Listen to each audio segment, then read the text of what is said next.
नवरात्रि में विशेष है महागौरी का ध्यान। शिव की शक्ति देती हो अष्टमी को वरदान। मन अपना एकाग्र कर नंदीश्वर को पाया। सुबह शाम की धूप से काली हो गई काया। सर्व कला संपूर्ण माँ साधना करो सफल। भूलो कभी न आपको याद रखो पल पल।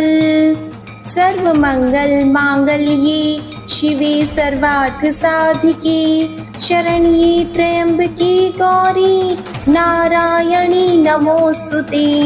जय माता दी।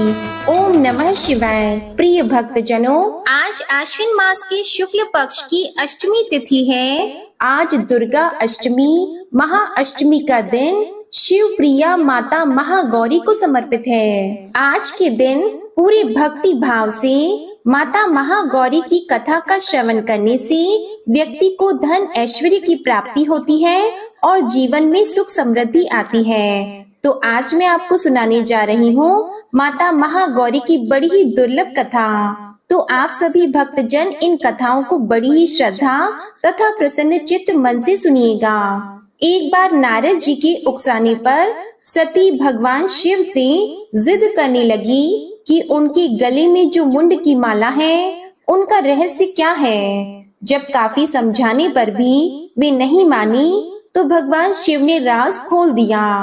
शिव जी ने पार्वती जी से कहा कि इस मुंड की माला में जितने भी मुंड यानी सिर हैं वे सभी आपके हैं। माता सती इस बात को सुनकर हैरान रह गई। माता सती ने भगवान शिव से पूछा, प्रभु भला ये कैसे संभव है कि सभी मुंड मेरे ही हैं।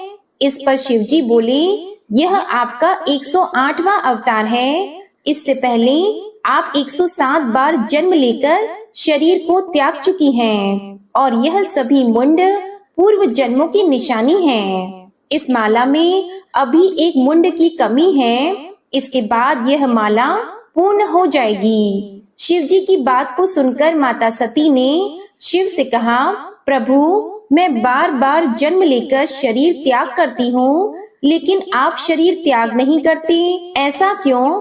तब शिव जी हंसते हुए बोले, मैं अमर कथा कहता हूँ इसलिए मुझे शरीर का त्याग नहीं करना पड़ता। इस पर माता सती ने अमर कथा सुनने की इच्छा प्रकट की। प्रिय भक्तजनों, शिव जी जब माता सती को कथा सुनाने लगे तो उन्हें नींद आ गई और वह कथा सुन नहीं पाई। इसलिए उन्हें दक्ष के यज्ञ कुंड में कूदकर अपने शरीर का त्याग करना पड़ा। शिव जी ने सती के मुंड को भी माला में गूंथ दिया। इस प्रकार 108 मुंड की माला तैयार हो गई। सती का जन्म पार्वती जी के रूप में हुआ। इस जन्म में माता पार्वती को अमृतत्व प्राप्त हुआ। उन्हें शरीर का त्याग नहीं करना पड़ा। पौराणिक कथा के अनुसार माता महागौरी का जन्म हिमालय राज के घर हुआ था।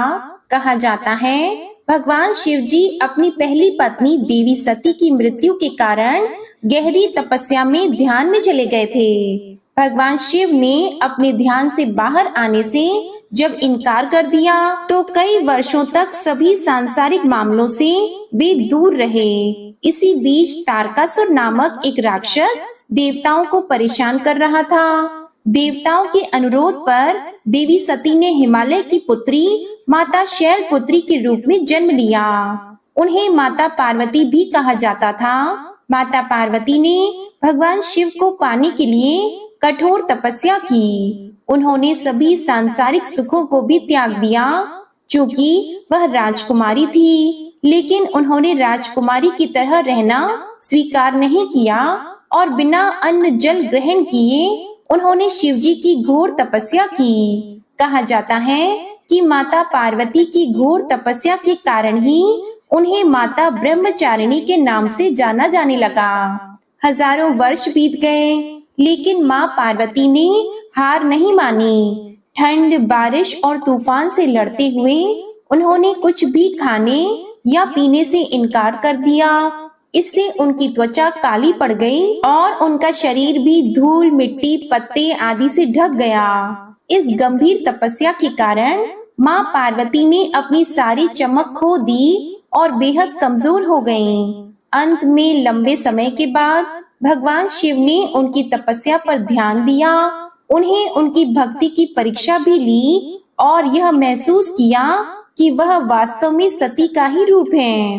भगवान शिव माता पार्वती से विवाह करने के लिए तैयार हो गए। क्योंकि वह कमजोर हो चुकी थी और सभी प्रकार की गंदगी में ढकी हुई थी, तो भगवान शिव ने उन्हें शुद्ध बनाने का फैसला किया और उन्होंने अपने बालों से बहने वाली गंगा के पवित्र जल को माँ पार्वती पर गिरा दिया।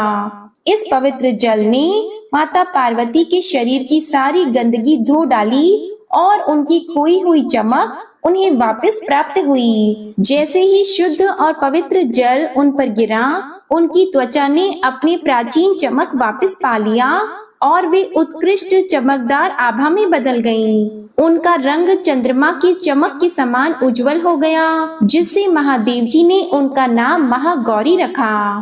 तभी से उनका नाम महागौरी पड़ गया, जो दुधिया सफेद रंग और वर्ण वाली थी। शंख, चंद्रमा और कुंद फूल की सफेदी उनके सुंदर उत्तम सौंदर्य का मुकाबला नहीं कर सकती थी। शुद्ध सफेद साड़ी में लिपटी हुई, हीरे जड़ित आभूषण से सुसज्जित एक सफेद बैल पर भव्य रूप में बैठी हुई वे हजारों सूर्य की चमक से चमचमा रही हैं। चतुर्भुजी 4 भुजाओं वाली होने के कारण वे 2 हाथ में एक त्रिशूल और एक डमरू रखती हैं, जबकि उनके अन्य 2 हाथ अभय और वर मुद्रा में प्रदर्शित हैं। महागौरी की पूजा उनके भक्तों की आत्मा को शुद्ध करके उनके पापों और अशुद्धियों को धोने की क्षमता रखती हैं। इनकी पूजा और कथा का श्रवण करने से सभी अमोघ फलों की प्राप्ति होती है। वैवाहिक जीवन सुखमय होता है, धन ऐश्वर्य की प्राप्ति होती है। तो एक बार प्रेम से बोलिए माता महागौरी की जय। ओम नमः शिवाय।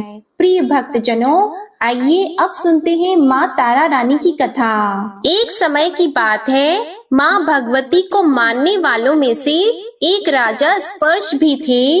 वो दिन रात उनकी पूजा अर्चना में लीन रहते थे। राजा को किसी चीज की कोई कमी नहीं थी, बस उन्हें बच्चे की ख्वाहिश थी। सालों से बच्चा नहीं होने के कारण राजा कुछ निराश रहा करते थे।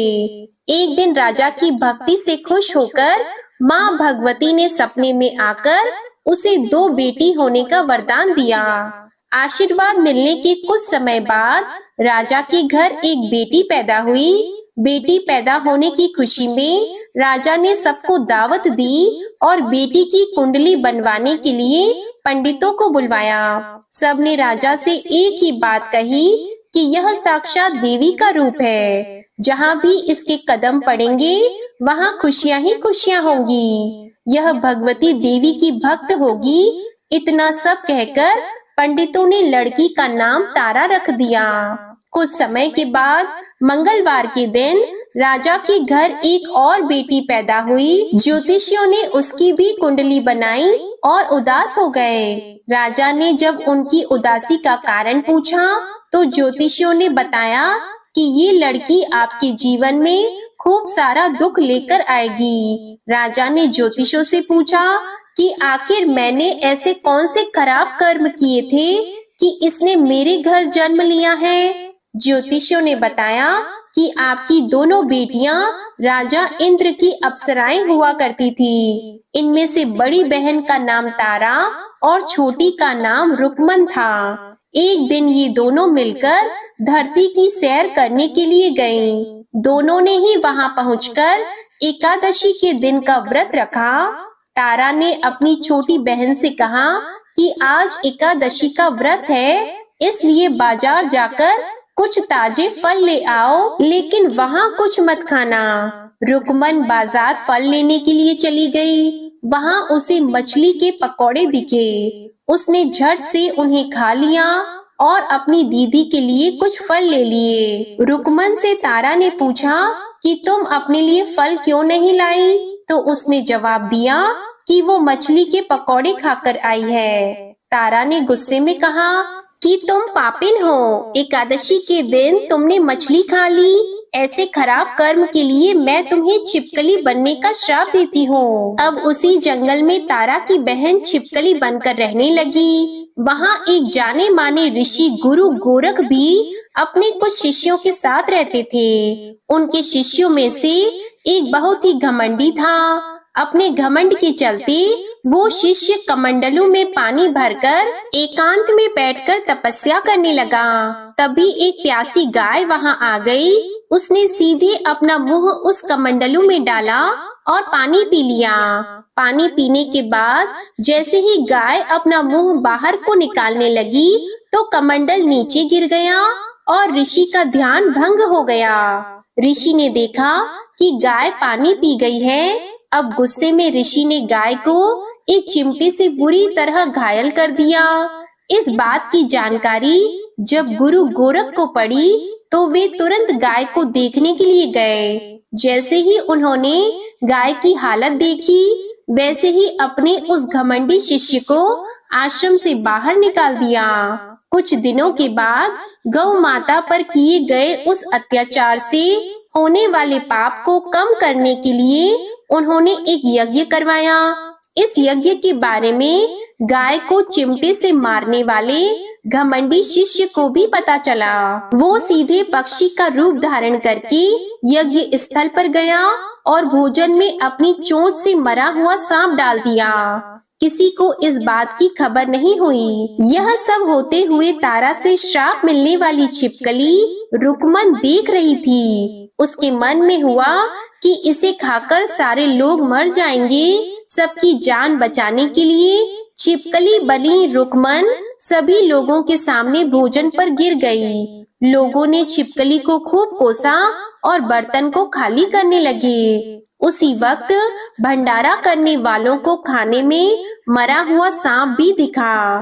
तब कहीं जाकर सबको समझ आया कि छिपकली सबकी जान बचाने के लिए जानबूझकर भोजन में गिरी थी। एक छिपकली होने के बावजूद भी इतने अच्छे विचार होने की वजह से यज्ञ में मौजूद सारे महत्वपूर्ण लोगों ने कहा कि हमें इस छिपकली की मुक्ति के लिए प्रार्थना करनी चाहिए। पंडित ने आगे बताया कि सबकी प्रार्थना से ही वो छिपकली तीसरे जन्म में आप जैसे प्रतापी राजा के घर बेटी के रूप में पैदा हुई है। वहीं तारा ने दूसरा जन्म तारामती के रूप में लिया और अयोध्या के राजा हरिश्चंद्र से शादी की। इतनी सब बातें कहने के बाद पंडितों ने राजा स्पर्श को रुकमन को मारने की सलाह दी। इस बात पर राजा बोले, मैं किसी बेटी को कैसे मार सकता हूँ? ऐसा करना पाप होगा। फिर ज्योतिषियों ने कहा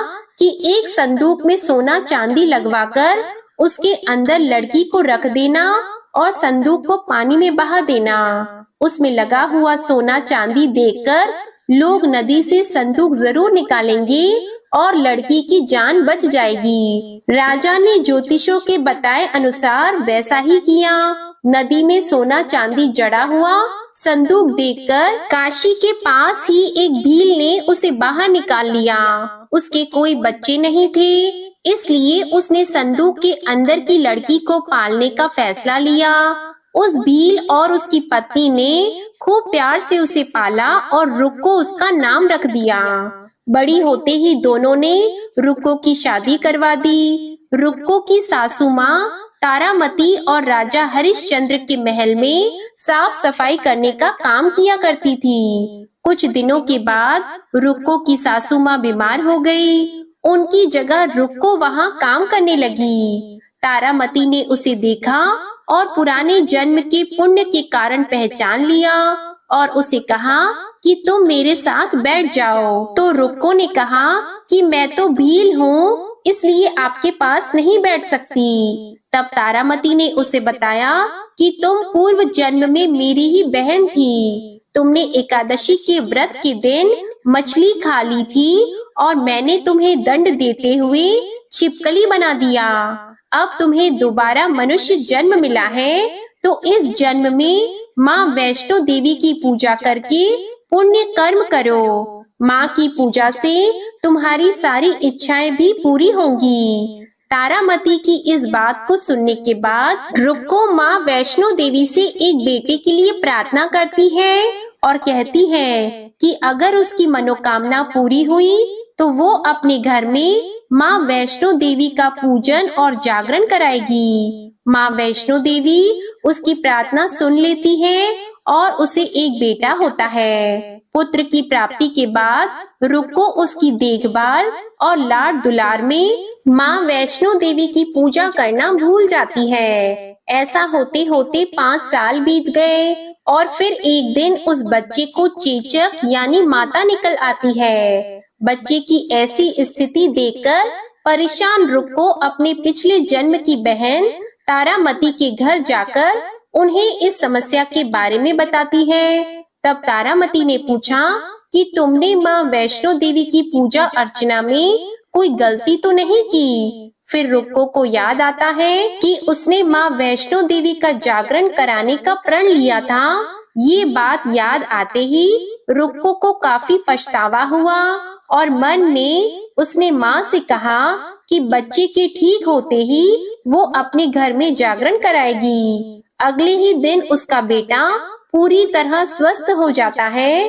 तभी रुक्को ने माता रानी के मंदिर जाकर पुजारियों को कहा कि मंगलवार के दिन घर में जागरण करवा दीजिए। तब रुक्को की बात सुनकर पंडित कहते हैं कि तुम यही 5 रुपए दे दो, तुम्हारे लिए हम मंदिर में ही जागरण करा देते हैं। तब रुक्को कहती है, मुझे पता है कि मैं चमारिन हूँ, लेकिन आप मेरे घर आकर ही जागरण करवा दीजिए। माँ किसी तरह का भेदभाव नहीं करती, तो आपको भी नहीं करना चाहिए। इस पर पंडितों ने विचार विमर्श करके कहा कि अगर रानी आपके जागरण में आती है तो हम तुम्हारे घर आकर जागरण करने के लिए तैयार हैं। पंडितों की बात सुनकर रुक्को अपनी बहन रानी तारामती के पास जाती है और तारामती को सारी बात बताती है। रुक्को की बातें सुनकर तारामती जागरण में जाने के लिए तैयार हो जाती है। इस बात को बताने के लिए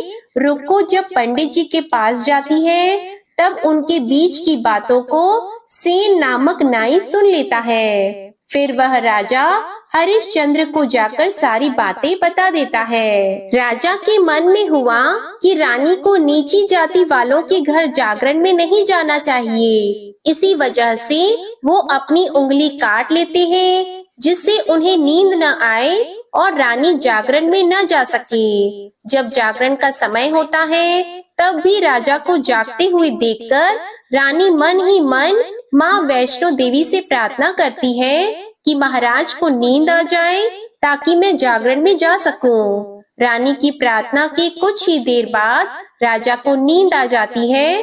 फिर रानी तारामती रोशनदान में रस्सी बांधकर महल से नीचे आकर रुक्को के घर चली जाती है। इसी जल्दबाजी में रास्ते में ही रानी का रेशमी रुमाल और एक पांव का कंगन गिर जाता है। इधर कुछ वक्त बाद राजा हरिश्चंद्र की नींद टूट जाती है। नींद खुलने पर रानी को अपने पास न देखकर राजा उसकी तलाश में निकल जाते हैं। रानी को ढूंढते ढूंढते उन्हें रानी का रुमाल और कंगन मिलता है। रानी की चीजों को अपने साथ लेकर राजा जागरण स्थल पहुंचते हैं और एक जगह चुपचाप बैठकर जागरण सुनने लगते हैं। माँ वैष्णो देवी के जयकारे के साथ जागरण खत्म होता है और सभी को प्रसाद दिया जाता है। तब रानी अपने हिस्से के प्रसाद को झोली में डाल लेती है। रानी के ऐसा करने पर लोग उनसे पूछते हैं कि वो प्रसाद क्यों नहीं खा रही हैं। अगर आप प्रसाद का सेवन नहीं करती हैं, तो जागरण में आए लोग भी प्रसाद नहीं खाएंगे। तब रानी बोलती है कि वह प्रसाद राजा के लिए था, अब आप मुझे प्रसाद दीजिए। फिर अपने लिए प्रसाद लेकर रानी सबके सामने उसे खा लेती है। रानी के प्रसाद खाते ही जागरण में मौजूद सभी भक्तों ने भी प्रसाद खाया। उसके बाद रानी महल के लिए निकल जाती है। तभी रास्ते में ही राजा उन्हें रोककर पूछते हैं कि तुमने नीच जाति के घर प्रसाद खाकर खुद को अपवित्र कर लिया है।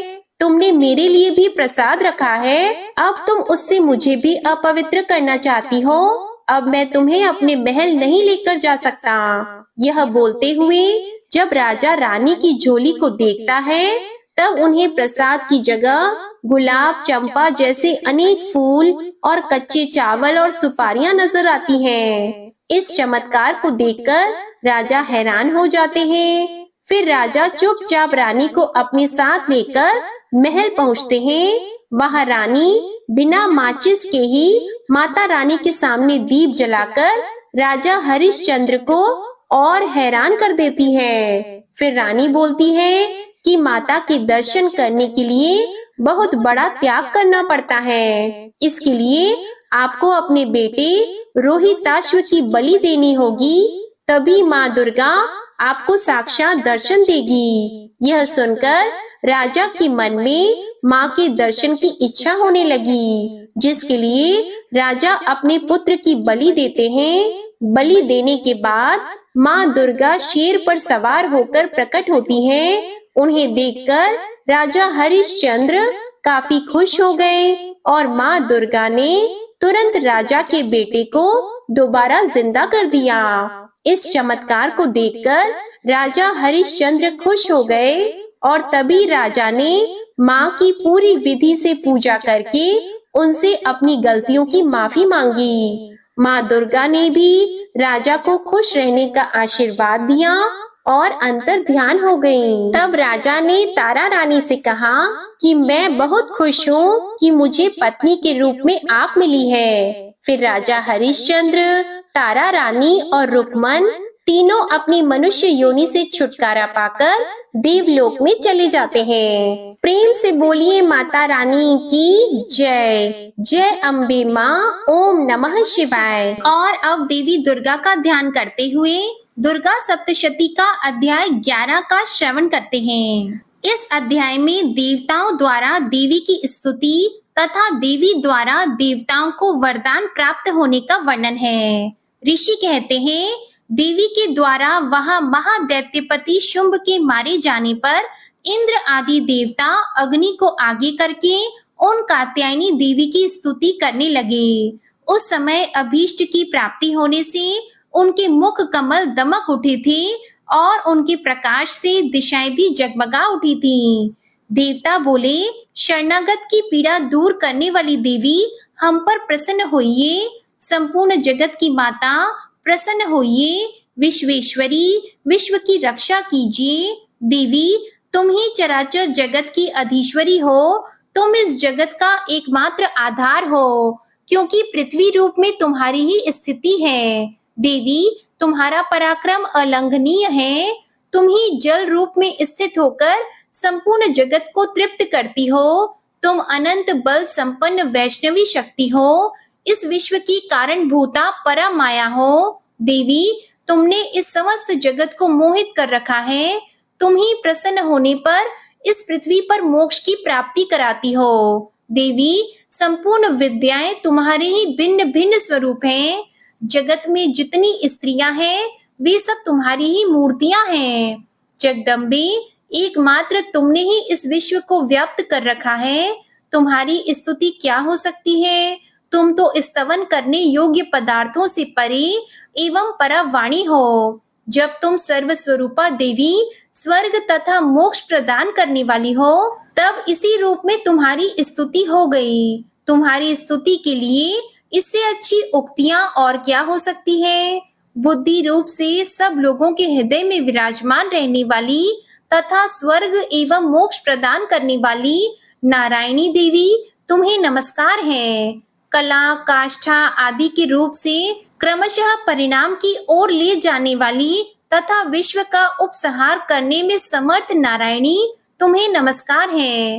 हे नारायणी, तुम सब प्रकार का मंगल प्रदान करने वाली मंगलमयी हो, कल्याणदायिनी शिवा हो, सब पुरुषार्थों को सिद्ध करने वाली शरणागत वत्सला, 3 नेत्रों वाली एवं गौरी हो, तुम्हें नमस्कार है। तुम सृष्टि, पालन और संहार की शक्ति भूता, सनातनी देवी, गुणों का आधार तथा सर्व गुणमयी हो। हे नारायणी, तुम्हें नमस्कार है। शरण में आए हुए दीनों एवं पीड़ितों की रक्षा में संलग्न रहने वाली तथा सबकी पीड़ा दूर करने वाली नारायणी देवी, तुम्हें नमस्कार है। हे नारायणी, तुम ब्रह्माणी का रूप धारण करके हंसों से जुते हुए विमान पर बैठती तथा कुश मिश्रित जल छिड़कती रहती हो, तुम्हें नमस्कार है। माहेश्वरी रूप से त्रिशूल, चंद्रमा एवं सर्प को धारण करने वाली तथा महान वृषभ की पीठ पर बैठने वाली नारायणी देवी, तुम्हें नमस्कार है। मोरों और मुर्गों से घिरी रहने वाली तथा महाशक्ति धारण करने वाली कौमारी रूप धारिणी निष्पापी नारायणी, तुम्हें नमस्कार है। शंख, चक्र, गदा और शांख धनुष रूप उत्तम आयुधों को धारण करने वाली वैष्णवी शक्ति रूपा नारायणी, तुम प्रसन्न हो, तुम्हें नमस्कार है। हाथ में भयानक महाचक्र लिए और दाढ़ों पर धरती को उठाए वाराही रूप धारिणी कल्याणमयी नारायणी, तुम्हें नमस्कार है। भयंकर नरसिंह रूप से दैत्यों के वध के लिए तत्पर रहने वाली तथा त्रिभुवन की रक्षा में संलग्न रहने वाली नारायणी, तुम्हें नमस्कार है। मस्तक पर किरीट और हाथ में महावज्र धारण करने वाली, सहस्त्र नेत्रों के कारण उद्दीप्त दिखाई देने वाली और वृतासुर के प्राणों का अपहरण करने वाली इंद्र शक्ति रूपा नारायणी देवी, तुम्हें नमस्कार है। शिवदूती रूप से दैत्यों की महती सेना का संहार करने वाली, भयंकर रूप धारण और विकट गर्जना करने वाली नारायणी, तुम्हें नमस्कार है। दाढ़ों के कारण विकराल मुख वाली मुंड माला से विभूषित मुंड मर्दिनी चामुंडा रूपा नारायणी, तुम्हें नमस्कार है। लक्ष्मी, लज्जा, महाविद्या, श्रद्धा, पुष्टि, स्वधा, ध्रुवा, महारात्रि तथा महा अविद्या रूपा नारायणी, तुम्हें नमस्कार है। मेधा, सरस्वती, वरा, भूति, बाभ्रवी, तामसी, नियता तथा ईशा रूपिणी, हे नारायणी, तुम्हें नमस्कार है। सर्वस्वरूपा, सर्वेश्वरी तथा सब प्रकार की शक्तियों से संपन्न दिव्य रूपा दुर्गे देवी, सब भयों से हमारी रक्षा करो, तुम्हें नमस्कार है। कात्यायनी, यह 3 लोचनों से विभूषित तुम्हारा सौम्य मुख सब प्रकार के भयों से हमारी रक्षा करे, तुम्हें नमस्कार है। भद्रकाली, ज्वालाओं के कारण विकराल प्रतीत होने वाला, अत्यंत भयंकर और समस्त असुरों का संहार करने वाला तुम्हारा त्रिशूल भय से हमें बचाए, तुम्हें नमस्कार है। देवी, जो अपनी ध्वनि से संपूर्ण जगत को व्याप्त करके दैत्यों के तेज नष्ट किए देता है, वह तुम्हारा घंटा हम लोगों की पापों से उसी प्रकार रक्षा करे जैसे माता अपने पुत्रों की बुरे कर्मों से रक्षा करती है। चंडिके, तुम्हारे हाथों में सुशोभित खड्ग जो असुरों के रक्त और चर्बी से चर्चित है, हमारा मंगल करे, हम तुम्हें नमस्कार करते हैं। देवी, तुम प्रसन्न होने पर सब रोगों को नष्ट कर देती हो और कुपित होने पर मनोवांछित सभी कामनाओं का नाश कर देती हो। जो लोग तुम्हारी शरण में जा चुके हैं, उन पर विपत्ति तो आती ही नहीं। तुम्हारी शरण में गए हुए मनुष्य दूसरों को शरण देने वाले हो जाते हैं।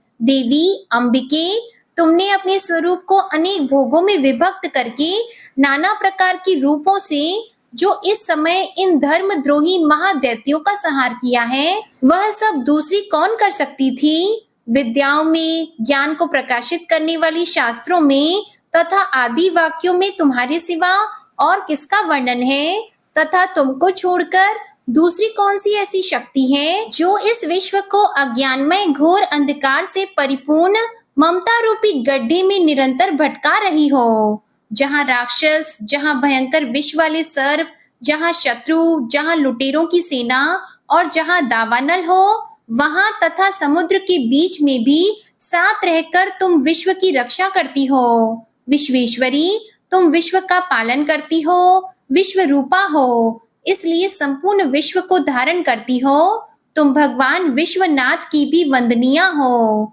जो लोग भक्ति पूर्वक तुम्हारे सामने मस्तक झुकाते हैं, वे संपूर्ण विश्व को आश्रय देने वाले होते हैं।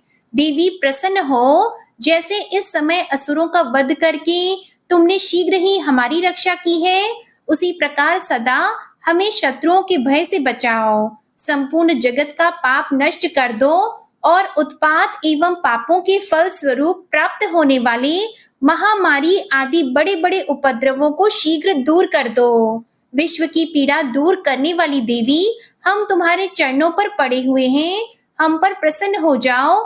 त्रिलोक निवासियों की पूजनीय परमेश्वरी, सब लोगों को वरदान दो। तब देवी बोली, देवताओं, मैं वर देने को तैयार हूँ। तुम्हारे मन में जिसकी इच्छा हो वह वर मांग लो। संसार के लिए उस उपकारक वर को मैं अवश्य दूंगी। देवता बोले, सर्वेश्वरी, तुम इसी प्रकार तीनों लोकों की समस्त बाधाओं को शांत करो और हमारे शत्रुओं का नाश करती रहो। देवी बोली, देवताओं, वैवस्वत मनवंतर के 28वें युग में शुंभ और निशुंभ नाम के दो अन्य महादैत्य उत्पन्न होंगे।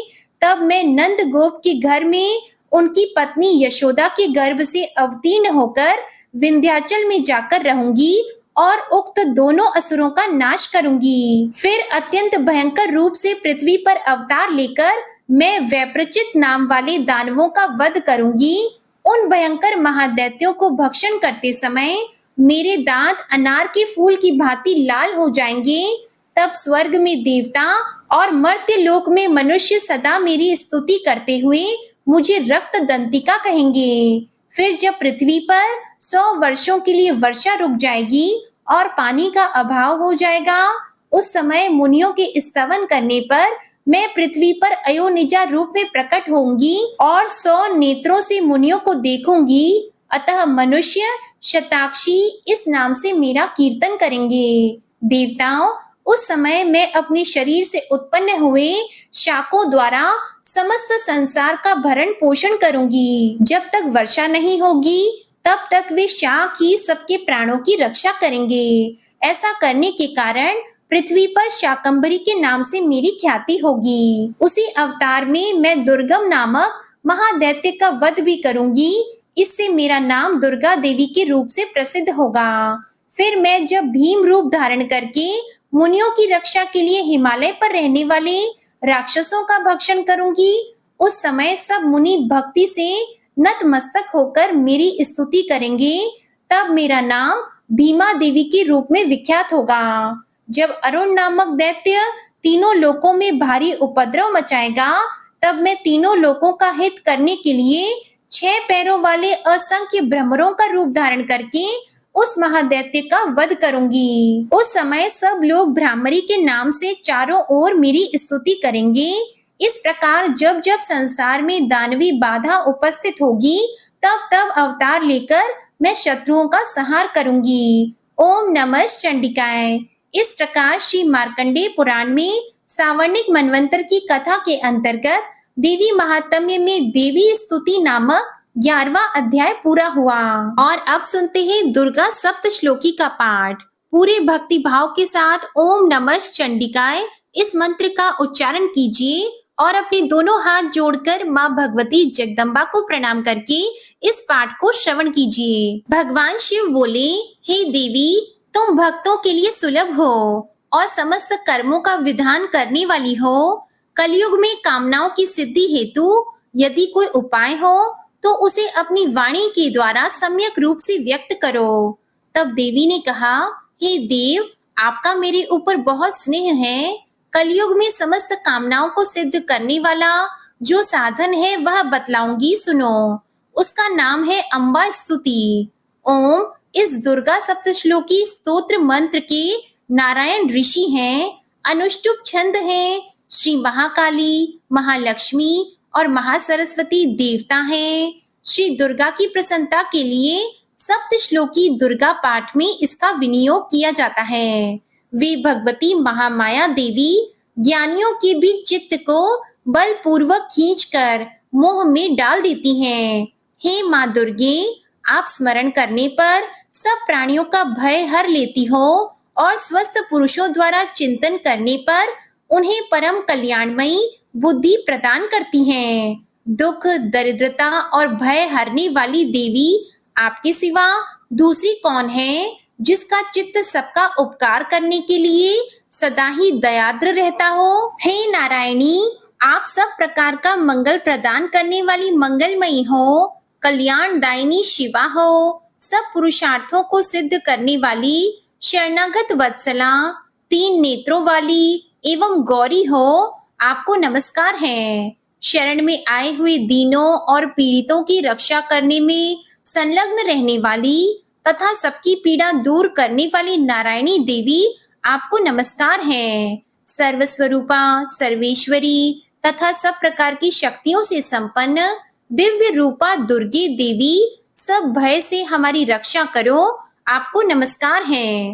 हे देवी, आप प्रसन्न होने पर सब रोगों को नष्ट कर देती हो और कुपित होने पर मनोवांछित सभी कामनाओं का नाश कर देती हो। जो लोग आपकी शरण में जा चुके हैं, उन पर विपत्ति तो आती ही नहीं।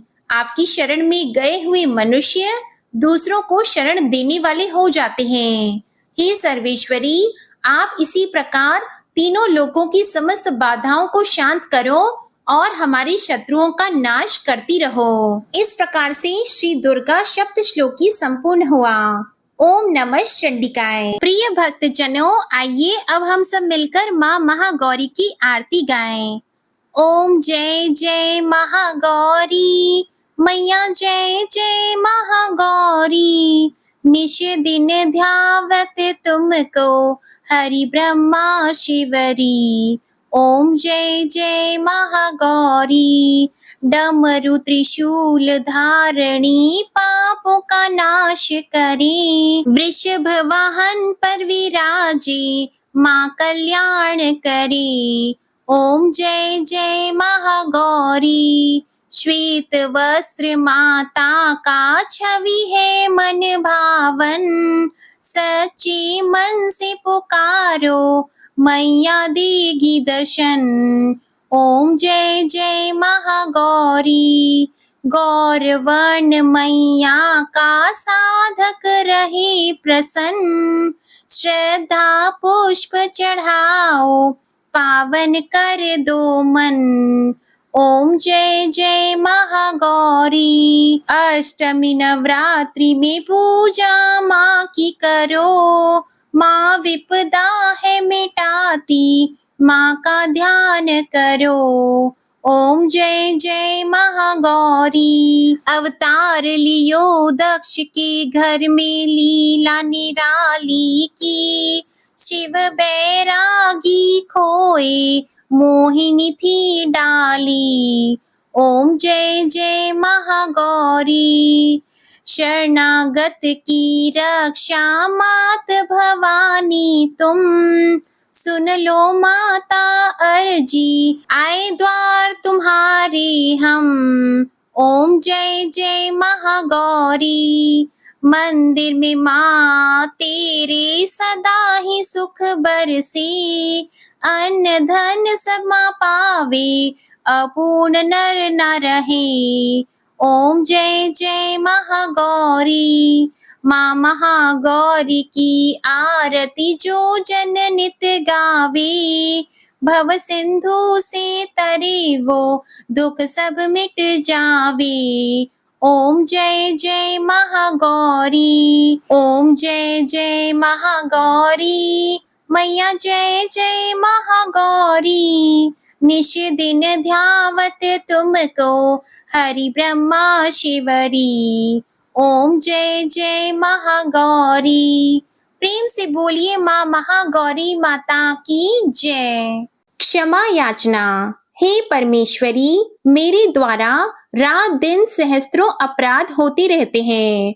अपनी भक्त समझकर मेरे उन अपराधों को आप कृपा पूर्वक क्षमा करो। हे परमेश्वरी, मैं आह्वान करना नहीं जानती, विसर्जन करना नहीं जानती तथा पूजन करने का ढंग भी नहीं जानती। मुझे क्षमा करो। हे देवी, हे सुरेश्वरी, मैंने जो मंत्रहीन, क्रियाहीन और भक्तिहीन पूजन किया है, वह सब आपकी कृपा से पूर्ण हो। सैकड़ों अपराध करके भी जो आपकी शरण में जय जगदम्बे कहकर पुकारता है, उसे वह गति प्राप्त होती है जो ब्रह्म आदि देवताओं के लिए भी सुलभ नहीं है।